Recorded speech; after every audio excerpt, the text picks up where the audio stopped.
Okey-dokey.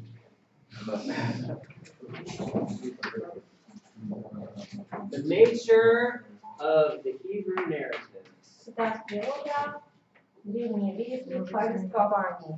What are they? Что это такое? At their very basic level, Ну, если начинать с азов, Bible narratives tell us things that happened in the past, то вы должны знать, что библейское повествование – это рассказ о прошлых событиях, and includes three basic parts: и включает он в себя три части, characters, вернее, три обязательных элемента: персонажи, a plot, сюжет and a plot resolution. What happened? и некую концовку.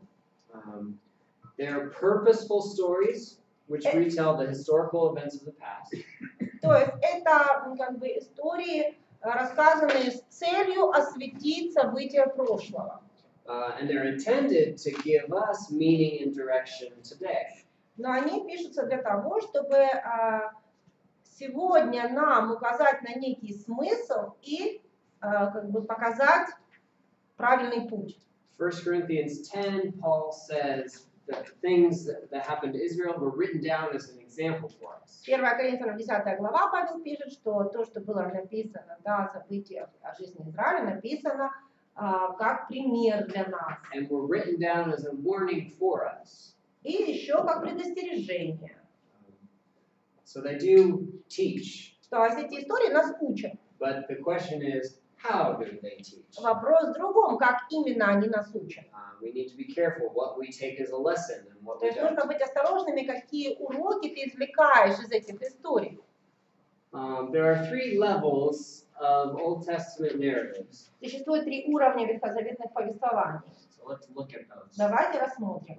The third level, Третий which is уровень also the top level, – это верхний. Третий – это верхний уровень. it's the meta narrative, the big story, the whole story.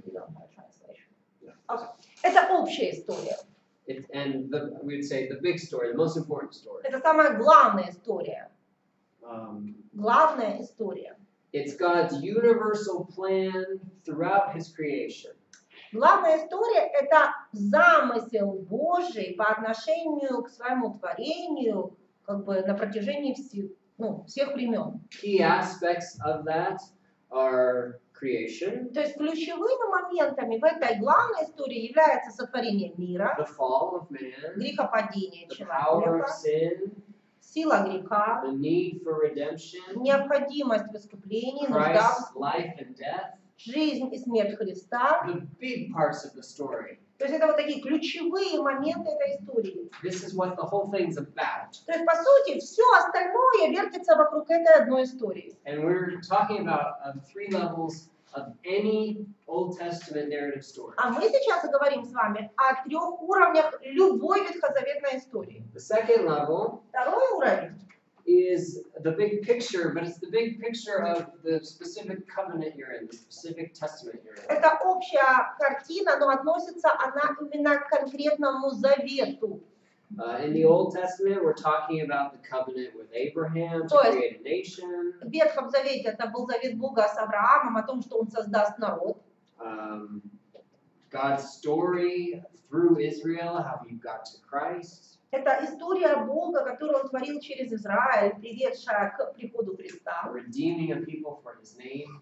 Это искупление людей ради его имени. And then the first level А первый уровень are the hundreds and hundreds of stories. это сотни разных The историй. stories of every book that's a narrative Это истории, все те истории, которые записаны во всех книгах повествования. that make up the Bible. Именно из этих отдельных историй состоит Библия. So it's important to ask when we're reading these Поэтому, stories когда мы читаем вот эти отдельные истории, важно задаваться вопросом, how they fit into the bigger picture. как эти истории, какое место, вернее, эти истории занимают предыдущих, то есть историях, более в общих историях. For example, Например, the story of Joseph. история Иосифа. Joseph is just a story about a guy who had a lot of bad luck in his life. А вы знаете, это история, по сути, о человеке, которому в жизни очень часто не везло.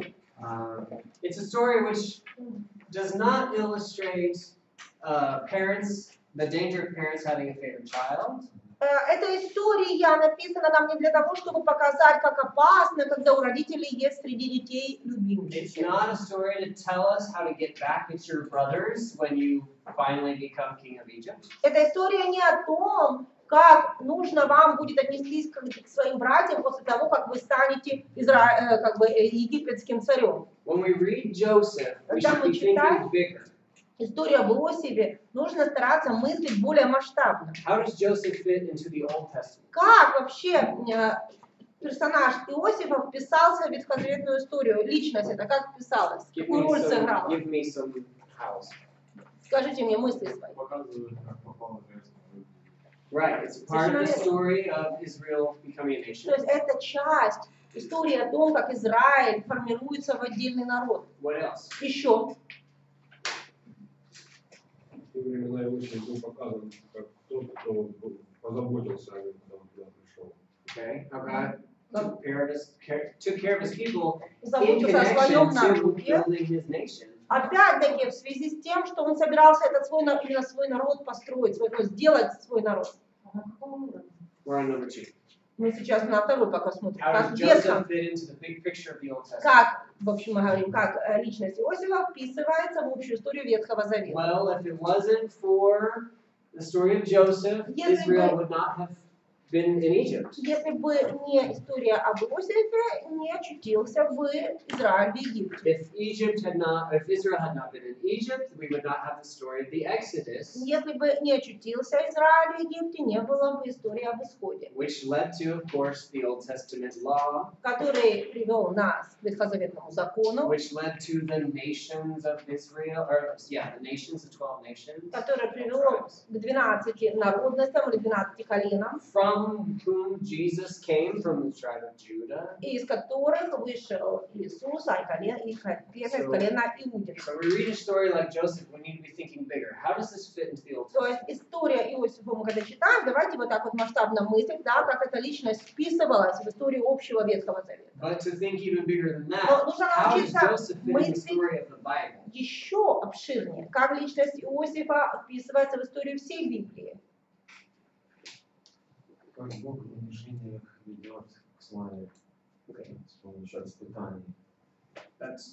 Well, we're not talking about his trials. Мы не говорим о его It's испытаниях. already bigger than that. Мы уже намного выше поднялись, выше That's уровня. his story. Потому что испытание это на третьем уровне, это его история. Как бы ни было тяжело, Бог все равно это использует для своей славы. Well, he did that. Да. We're right now these two things Но are это то, talking что вы about говорите, kind of what we can learn from that. это вы как бы сейчас высказываете уроки, которые можно извлечь из этой истории. Ну, давайте детально. What it means before we talk about what it Да, глобально, как эта личность сыграла роль в Бог хотел сделать евреев священническим народом. So that's this step. Но это второй, это Избрание ветхий. себе So народа. that, Для того, чтобы yes, Да. to get to Christ, чтобы привести к to bring redemption to all people. который принесет искупление всем народам. Yeah, it's a bigger picture. То есть на самом деле картина намного шире. Joseph fits into a very big picture На that самом leads деле- all the way to you sitting here in this room. Личность Иосифа вписалась в эту историю и стала важным звеном для того, чтобы вы сегодня здесь сидели. It's not just a story about a guy who had 12 or 11 brothers. Это не просто история о парне, у которого было 11 братьев. God used that to build a nation И Господь использовал эту историю для того, чтобы создать свой народ. so that he Для could того, save чтобы mankind through his son. затем спасти человечество через своего сына. Okay, so do you see those 3 levels? Понимаете, вот эти 3 уровня. And it's good. We naturally want to say, now what does this mean for us? Но опять-таки, естественно, у нас первичный вопрос возникает, а что для меня это And that's лично a значит? good question to ask. Это неплохой вопрос, But we need to start но with начинать what нужно. did it mean and how does it fit there? Означало тогда, и как тогда это во все вписывалось, во Because все then we can события. better say, well, why did God do this? How Потому что тогда только мы можем правильно уже определить, почему Бог сделал то или иное. Okay, here's a few things that the narratives are not. Так, несколько вещей, чем не являются повествованием. They're not allegories. Это не аллегории. There's a long part of our history, in Christian history, where the Old Testament was turned into allegory after allegory.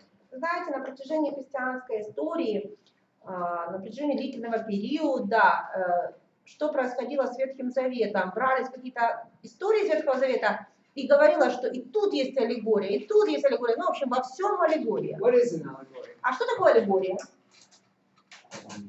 Это не прямое высказывание. Indirect. Косвенное. Right, there's a hidden meaning. Аллегория предполагает скрытый It's a смысл. story, it's a poem, I mean, even a picture, a painting. Это can be может быть allegory. история, это может быть даже картина, но если они со скрытым смыслом, это аллегория. For example, I don't know how many of you have seen or read C.S. Lewis's The Chronicles of Narnia. Вот, например, я не знаю, кто из вас видел или читал, или смотрел хроники Нарнии по произведению Льюиса. C.S. Lewis never says that Aslan represents Jesus. Нигде Льюис в своих книгах не писал, что лев символизировал Иисуса. But we see it underneath that story. Но когда история развивается, ты ее смотришь, то ты видишь, что этот скрытый смысл. The problem is, if you really try, you can make an allegory out of anything. Но в чем проблема? На самом деле человек при даже малейших усилиях может аллегорию найти где угодно. The story of Abraham finding a bride for his son Isaac. Так, история об Аврааме, о том, как он нашел невесту для своего сына Исаака. Is of course an allegory about Christ, who is Isaac in the story. Вы что, не знаете, что это аллегория о Христе, которого олицетворяет Исаак в данной истории? Christ needed to find himself a wife. Христу нужна была жена, The church, церковь, Rebecca, Ревекка. through his Holy Spirit, Через своего Святого Духа the servant who went and found Rebecca. он нашел ее себе, это был слуга, да, это олицетворение было Святого Духа. Он пошел и нашел Ревекку для Исаака. That's not what that story is about. На самом деле вообще не об этом эта And история. when we look at it here, we know what that story is То about. есть если мы вот в таком плане рассматриваем эту историю, мы видим, куда она вписывается. And one problem we have when we try to to make everything an allegory, И в чем у нас одна из проблем серьезных возникает, если мы пытаемся везде увидеть аллегорию? I lost my train of thought because I don't know how to say allegory. Is that it can mean anything to anybody. You can make it Потому что mean каждый человек может придумать абсолютно свою аллегорию. and the more details you apply, the harder it is to hold up. The logic kind of falls apart. Но чем больше ты пытаешься затем ввязываться в детали, тем больше рассыпается твоя вот эта аллегория. It doesn't make sense that the servant is the Holy Spirit. Видно, что это бессмыслица, особенно вот если считать, что слуга был Святым Духом. At what point did the Holy Spirit search for the church, for Jesus? It just doesn't make sense. Тогда, в какой момент истории Святой Дух находился в поисках невесты для Иисуса. То есть это, вот если детали потом вникать, логики не видно.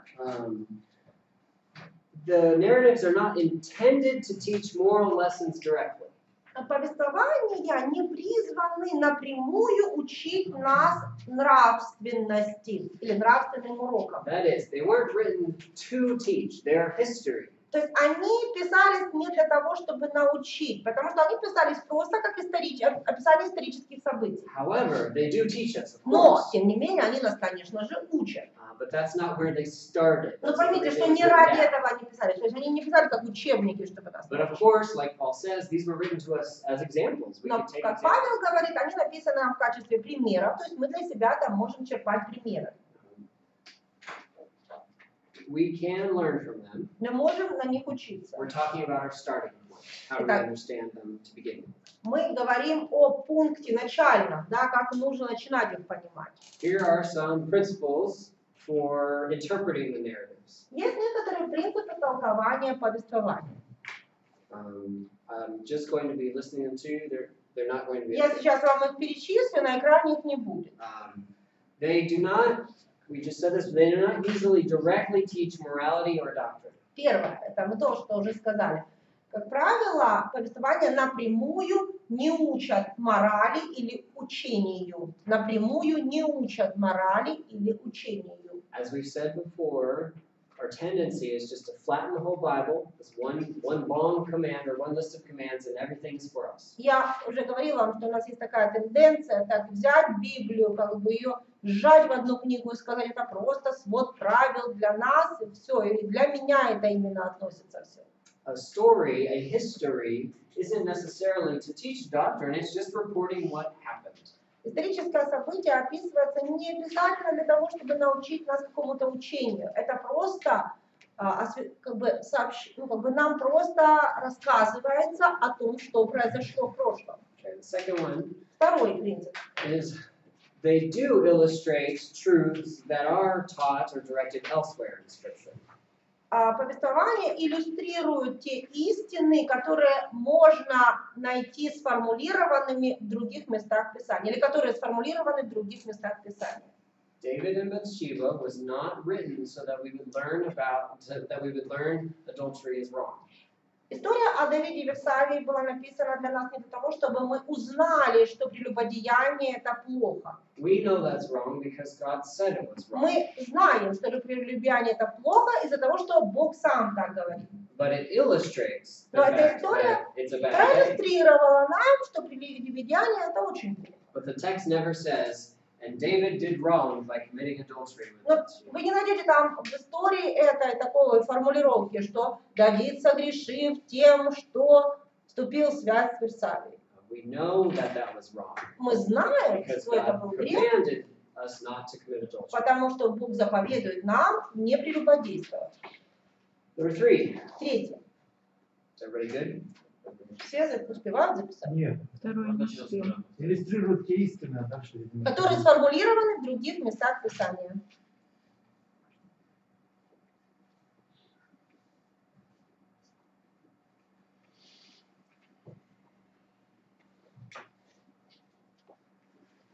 Okay. Number 3. Третье.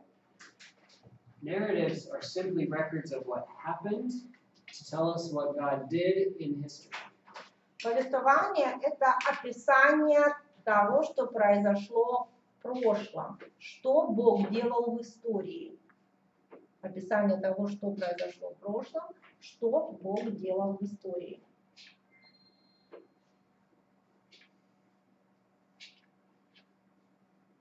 What that means is, Что это значит? they're not trying to teach us what should have happened Они не учат нас тому, как должно было произойти. or what is supposed to happen every time. Или как должно всякий раз происходить. They're just telling us what happened. Они просто как бы описывают, как оно было. We can learn from them, На них можно учиться, but we can't say directly, this teaches us that. но нельзя говорить, это учит нас тому-то и тому. For example, Joseph. Например, история Иосифа. We can't say, this obviously teaches us that it's bad to have favorite children. Нельзя говорить, что эта история учит нас, что нельзя иметь любимчиков среди детей. It illustrates problems that happen when that happens. Ну, эта история учит нас там, как бы, описывать те проблемы, которые могут возникнуть в семье, если у родителей есть любимчик. But that story wasn't written about Но Joseph's father. написана эта история была не об отце Иосифа. It's just telling us that is what it was. Она просто That's the situation. констатирует, что такова была ситуация. And then that's the introduction to the story of Joseph. И это становится введением к истории самого Иосифа. The next. Нельзя повествование делать концептуальных выводов, создавать концепцию. We're walking a very Мы сейчас, tонкий грань. We're we're walking a very tонкий грань. Is that Мы тут идем по очень тонкой грани, because we can learn from it. потому что мы можем извлекать из этого урока. We just have to be careful in where we're starting from. Главное, опять-таки, какой наш исходный пункт? Нужно правильно выбрать исходный пункт. Yes, the story of Joseph shows us why it can be bad for a father to have a favorite Ну son. да, история Иосифа показывает, почему могут возникнуть проблемы, если отец отдает предпочтение одному из But детей. that's not the reason that story is in the Bible. Но просто мы должны помнить, что не для этого эта история помещена в Библию. We're not even judging if he should have had a favorite son or not. That's not the point of the story. История вообще включена в Библию не для того, чтобы мы гадали, ой, а правильно он поступил, нужно было бы, чтобы у него любимчик был или не We're not talking нужно. about him. Потому что речь вообще не об отце. The story is how Joseph needs to get to Egypt История о том, как Иосифу нужно было попасть в Египет. and how God worked in his life to get И как him. Господь действовал в его жизни, чтобы он туда попал. So this is a tонкий грань. I don't even know the English for that. Это очень тонкая грань, понимаете? Вовремя остановиться. Because we can learn from it, but we're talking about our starting point. Итак, What is it мы about? можем учиться этим вещам из истории, но главное понять наш исходный пункт, найти правильный исходный пункт. And this is important when we get to this next one.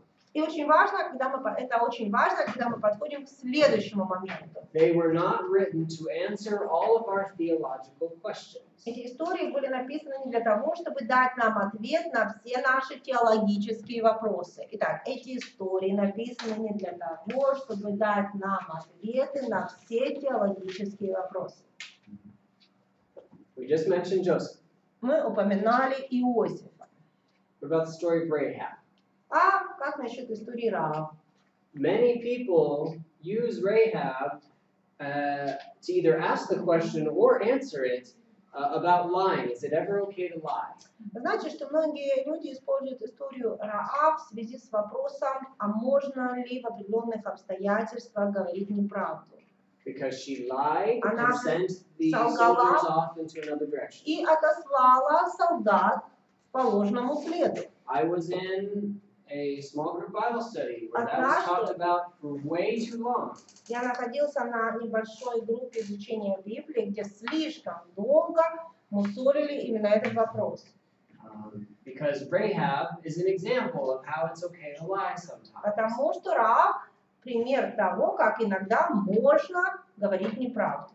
Okay, that's the wrong starting point. Но это ложный исходный момент. That Ложный story пункт. does not exist to tell us whether or not it's okay to lie. Эта история записана для того, чтобы сказать нам, можно или нельзя говорить неправду. First of all, that first level, На первом вот этом уровне it just tells us that she lied, эта история просто констатирует факт, что она солгала. so that the spies were able to get back. Для того, чтобы разведчики смогли вернуться. There's no analyzing should she have lied, shouldn't she have lied. She just did. В тексте нет никакого анализа ее поступка насчет того, правильно, неправильно сделала, просто констатация. And then that story fits into how Israel came into the promised И land. затем эта история прекрасно вписывается в историю того, как вообще Израиль попал в землю обетованную. So that's the wrong place to look for a theological point То есть or a нельзя teaching theological. как бы именно в повествованиях искать ответы на теологические вопросы. The answer to that question Ответ на этот вопрос is that she was praised, she was called faithful for what she did right, not for what she did wrong. в данном случае то, что она заслужила похвалу и одобрение за то, что она сделала нечто правильное, а не за то, что она сделала нечто неправильное. She is in Hebrews 11 because of what she did right in her faith, that she was faithful И in в believing. Евреям 11 главе она Да. перечислена за свою веру, да, за то, что она как бы поступила правильно, основываясь на своей вере в Бога. Abraham, the father of faith, Авраам, отец верный. is he is praised for what he did right, not for the many things we know he did wrong. Тоже получает похвалу за то, что он правильно сделал, а не за те многочисленные неправильные поступки, о которых мы знаем, что он совершал. Rahab is not a discussion about whether we should lie or not. История It's okay Раавы to это lie. не история о том, можно ли врать или нельзя. That's not what it's there for. Не для этого эта история для нас записана. These are history lessons. Это уроки истории. We can learn from them, На них можно учиться. but they are first and foremost history lessons. Но главное их предназначение как бы донести до нас историю. The last point on principles, И последний пункт к принципам толкования, который относится. God is the hero of all biblical narratives. Бог является героем всех библейских повествований. Это вот последний принцип. Тут вы записываете принципы. Бог герой всех библейских повествований. Это последний принцип. Any story we read in the Old Testament, we should be thinking, how does God fit into this story? И читая любую историю, любое повествование в Ветхом Завете, нужно задуматься, а как Бог вписывается в эту историю. Who is the main character in the story of Joseph? Кто главный персонаж в истории Иосифа? God. God is the main character. Бог главный. Don't be distracted by that. God is Пусть working. вас ничто другое не отвлекает. Это именно Бог действовал за всем. It's a good lesson for us today. Для нас сегодня это замечательный урок. I should not be the main hero in my story. Я не должен быть героем, главным героем своей истории. God should be. Бог должен I'm a быть. supporting character. А я просто дополнительный персонаж. I'm the funny sidekick who gets killed off halfway through the movie. Я вот тот, знаете, как веселый, смешной персонаж, которого обязательно в середине фильма убивают. But the story continues. А история идет дальше, сюжет фильма The продолжается. hero will win. И герой все равно победит в конце. How did God work? What did he do? He's the focus. Как Бог действовал, что Он делал. И поймите, что центр внимания должен именно на Боге всегда быть. In fact, the best question to ask after reading any text from the Bible is, what does this teach me about God? Более того, наверное, самый лучший вопрос, который можно задать, прочтя любое место в Библии, это что это рассказывает мне о Боге? Что я узнаю здесь о Боге? Okay, questions or comments about the Old Testament narratives? Есть ли у вас какие-то вопросы или комментарии по ветхозаветным повествованиям?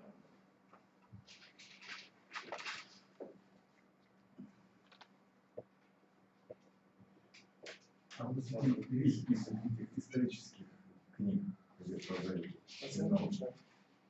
Еще раз. Ну, какие относятся к историческим повествованиям? I have a list for you. У меня для вас есть целый список. I'll give it to you Я вам его when сегодня we're done раздам today. в конце занятий.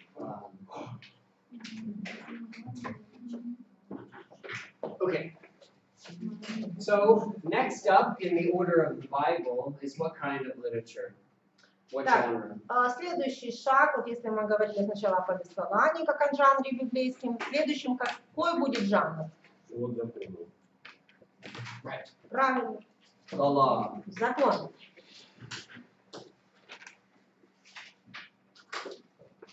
What was the role of the law? В чем заключалась роль закона? Hmm?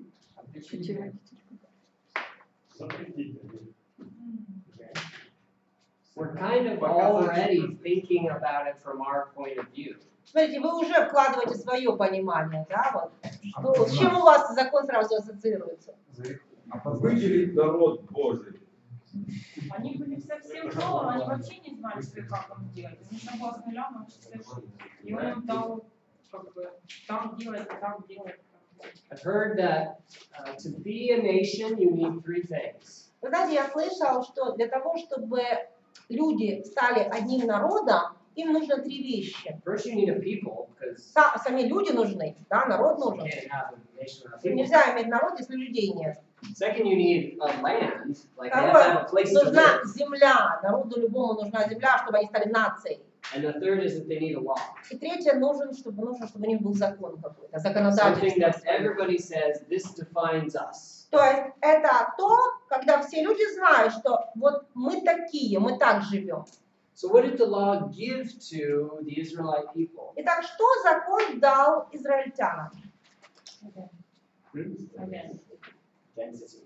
Yes, well, that's true. Let's more specific. What did it actually Конкретно, Every day. что закон дал евреям? command? Правда. Yes, what kind? Какие именно? 10. 10 of them. Да, Actually, a whole lot more than 10. на самом деле закон намного больше Нет, всего. всего там есть. Там туда не ходи, там ешь, там стирай, там проси. Right, there are laws in relation to community, То есть законы об общественной жизни. how we are supposed to relate to one То another, есть как нужно друг с другом себя вести. and there are laws which provide for their relationship with God. Но были и законы, которые относились к отношениям с Богом. And their worship of God, how То they есть were to worship. это были законы по поклонению, как они должны были Богу The поклоняться. law was a list of instructions for Israel. То есть закон их, это был список разных наставлений для Laws Израиля. of community and laws of worship. Итак, это были гражданские законы и законы поклонения. And it's important to remember Это it важно exists in запомнить. their history, Israel's history. This law exists in their И history. это очень важно помнить, потому что закон действительно этот существовал в истории Израиля. It appeared at a certain time in their history. Он появился в определенный момент истории у них. If we want to understand how to properly use that information, we must remember who it was for. И для того, чтобы правильно использовать эту информацию о законе, нужно прежде всего понимать, для кого он предназначался. What do I mean by that? Что я имею в виду?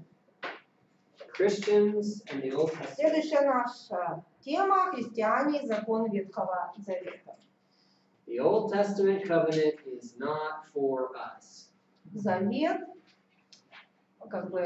Ветхий Завет был не для нас, он составлен не с нами.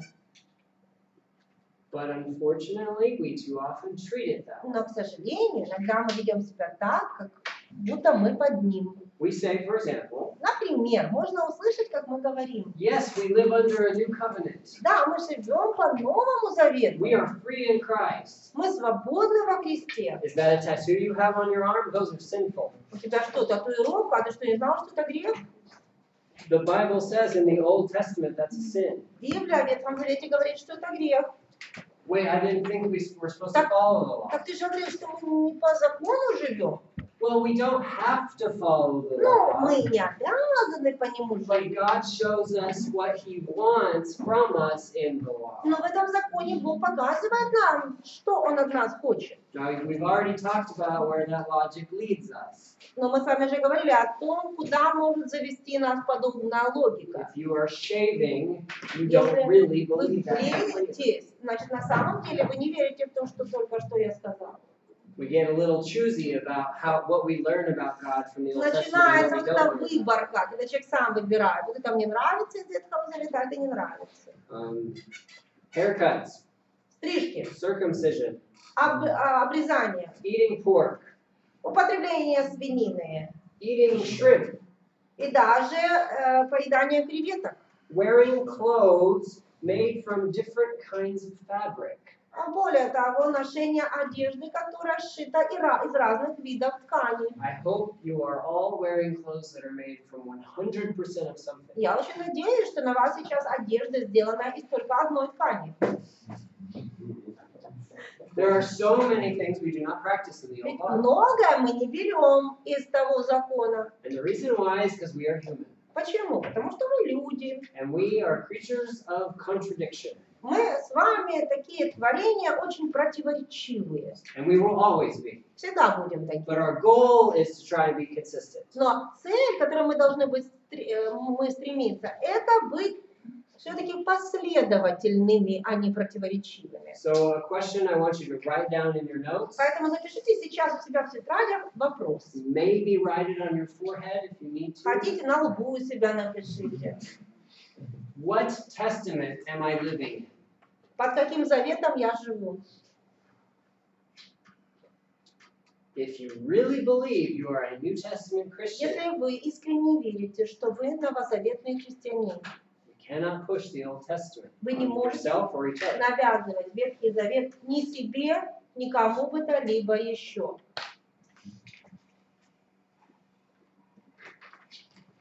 We have a lot to learn from the Old Из Testament, Ветхого Завета можно многое для себя взять. and we'll talk about that now. Мы об этом сейчас поговорим.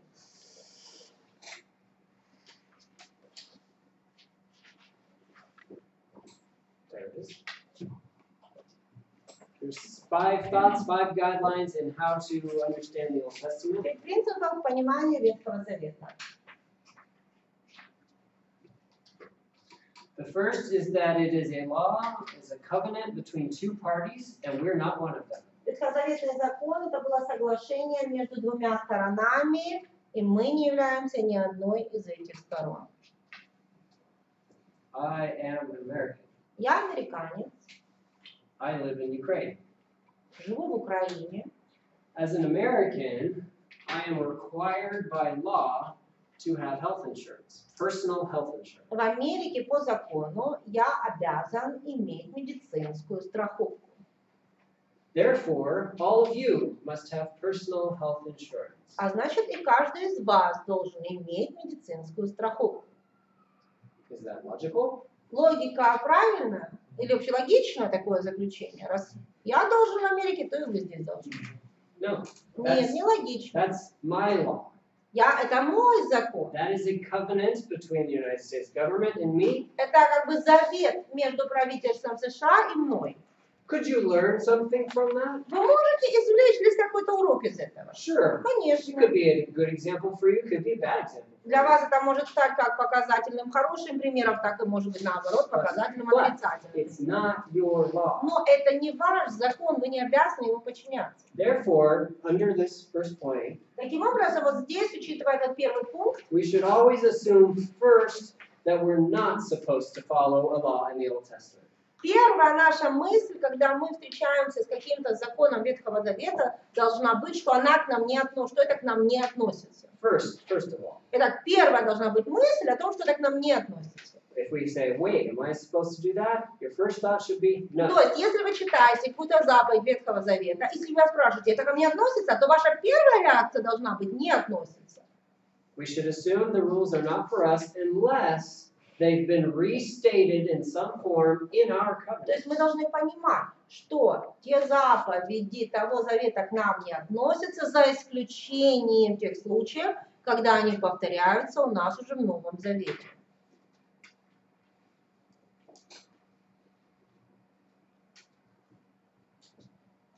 Okay, 2 kinds of old covenant stipulations that there are 2 kinds that have not been renewed in the New И вот в Testament. Ветхом Завете были такие некоторые пункты закона, которые в Новом Завете уже не повторяются, они не были привнесены в Новый Завет. Here they are, they're not up here. Civil laws. Oh, there? Oh, there they are. Civil laws Это гражданские законы and ritual laws. и ритуальные законы. Remember, this is history. Помните, это история, It's their history. это их история. So we read it, we study it, Итак, мы о ней читаем, мы ее изучаем. we don't assume it's for us, Мы не предполагаем, что это к нам относится. but we search for what does this say about God's character? Но мы все равно как бы проводим изучение глубокое этих всех моментов, чтобы понять через них характер Бога. There were punishments for stealing. Например, в то время было наказание за кражу. What does that tell us about God? Значит, что мне должно это сказать о Боге? He doesn't like it. Ему не Yeah. нравится, совершенно верно. There was punishment for disrespectful children. Кстати, было наказание серьезное для детей, которые неуважительно относились к родителям. What does that tell us about God? Что это говорит нам о Боге? Бог неизменен. Бог не изменяется. Not from that. Not Ну, from из that. этого самого правила, что как бы было наказание для непослушных детей, это нельзя это подчеркнуть. Что именно из этого правила можно подчеркнуть о Боге? Well, there's an aspect that God expects, yes, children to Да, respect Бог their parents, ожидает от детей, что они своих родителей будут уважать. or at least authority. По крайней мере, будут уважать власть над собой, полномочия родительские над собой. Okay, then there were ritual laws. Были ритуальные еще Again, законы. these are laws that we are not required to follow in any way. Опять-таки, повторюсь, это те законы, которые к нам уже не относятся, не являются Because they have not been renewed in the Old потому что в Новом Testament. Завете они не были обновлены, то есть не были включены в Новый Завет. When Jesus sacrificed himself, all of these laws went away. Когда Иисус принес себя в жертву, все эти законы утратили силу. Let me tell you about a personal problem of mine. Сейчас расскажу вам о моей личной проблеме. Something that bothers me in the church. Это то, что меня сильно беспокоит в церкви. I do not like when I hear us refer to wherever we're gathering on Sunday as God's house. Мне House очень God. не нравится, когда мы говорим о том, что вот мы собираемся в воскресенье в Божьем доме. Why is that? Почему, как вы думаете, эта формулировка меня очень-очень тревожит? Из православия вытекает это всё. Not only, no, Не только из but православия. yes, that's true. Но частично, да, Значит, может, что если в остальных местах собираемся, то это не Божий дом. Yeah, that's part of it. частично в этом проблема, да. Божий дом сам не Божий дом. Как будто мы сами не Божий дом. Right. Да. Yeah. These are all the right ideas. Все вы правильно говорите. The idea of God having a house Сама идея того, что у Бога есть дом, is old law, is old это Ветхий covenant. Завет. Это Ветхий закон, And Jesus nailed that to the cross. который Иисус пригвоздил к кресту. Jesus talks to the Samaritan woman in John 4, Иисус говорит с самарянкой. saying, some people say we're supposed to worship here, other people say we're supposed to worship Она ему here. говорит, одни говорят, что здесь надо поклоняться, другие говорят, что там And Jesus нужно says, no, a поклоняться. time is coming. А Иисус говорит, нет, When идет worship is время, different. когда поклонение будет иным. In 1 Peter 2, Peter 1 says, Петра you 2, Петр говорит, are, вы кто? Вы дом тела. you're being built up. Yeah, let me look at that. Давайте посмотрим. 1 Peter 1, 2. 1 Peter 2, 5. Вы как живые камни. You are being built up as a spiritual house. Устрояете из себя дом духовный. You are, you plural. Вы во множестве. You are God's spiritual house. Вы, каждый из вас, духовный дом Божий. 1 Corinthians 3:9. 1 Коринфянам 3:9.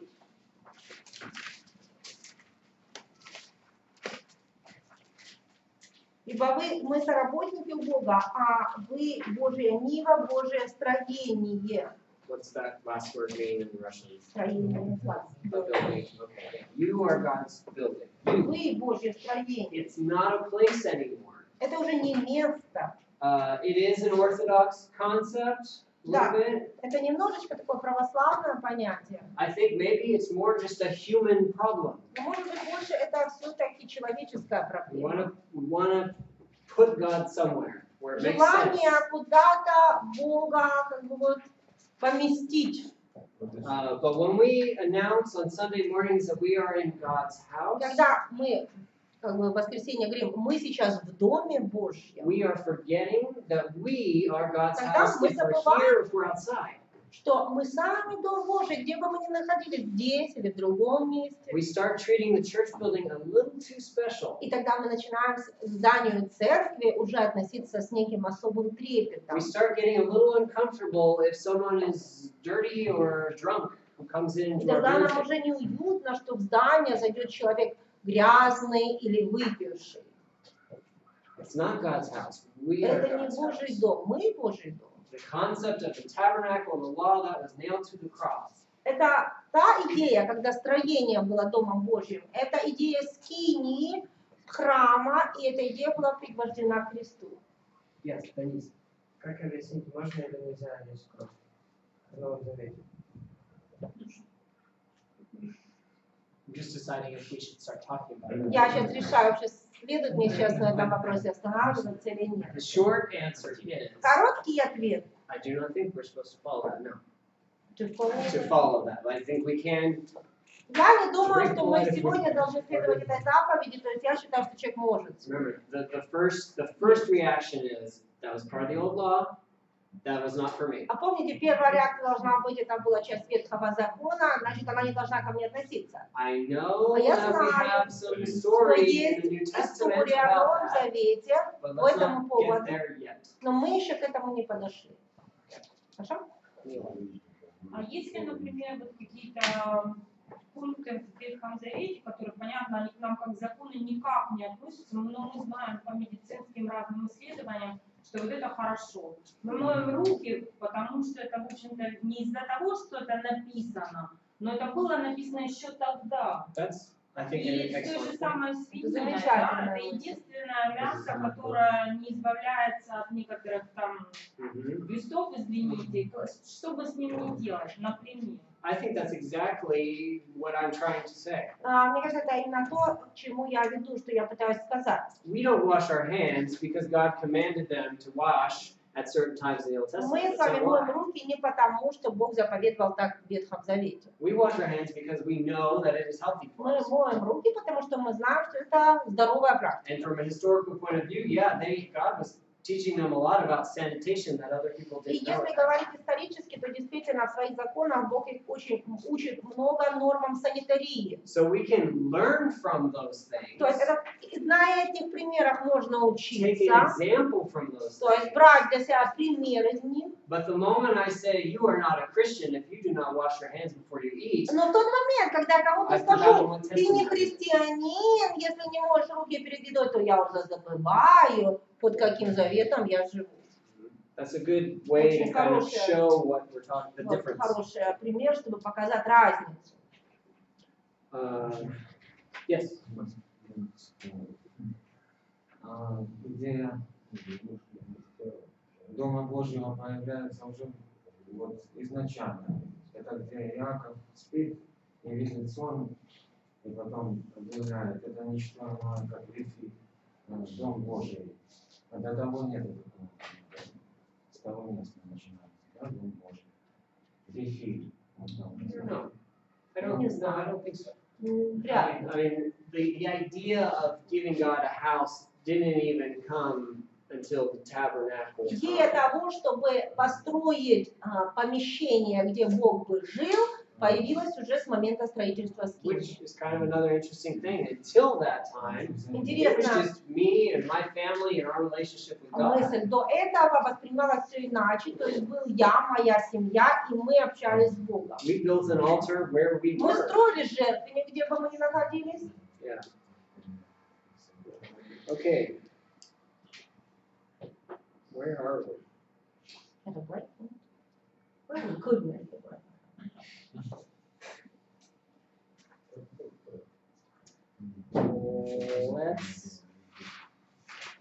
Let's do one more point and then we'll take a break. So a few more minutes. Because we started at 11. Okay. Let's take a break. Перерыв. Да, спасибо.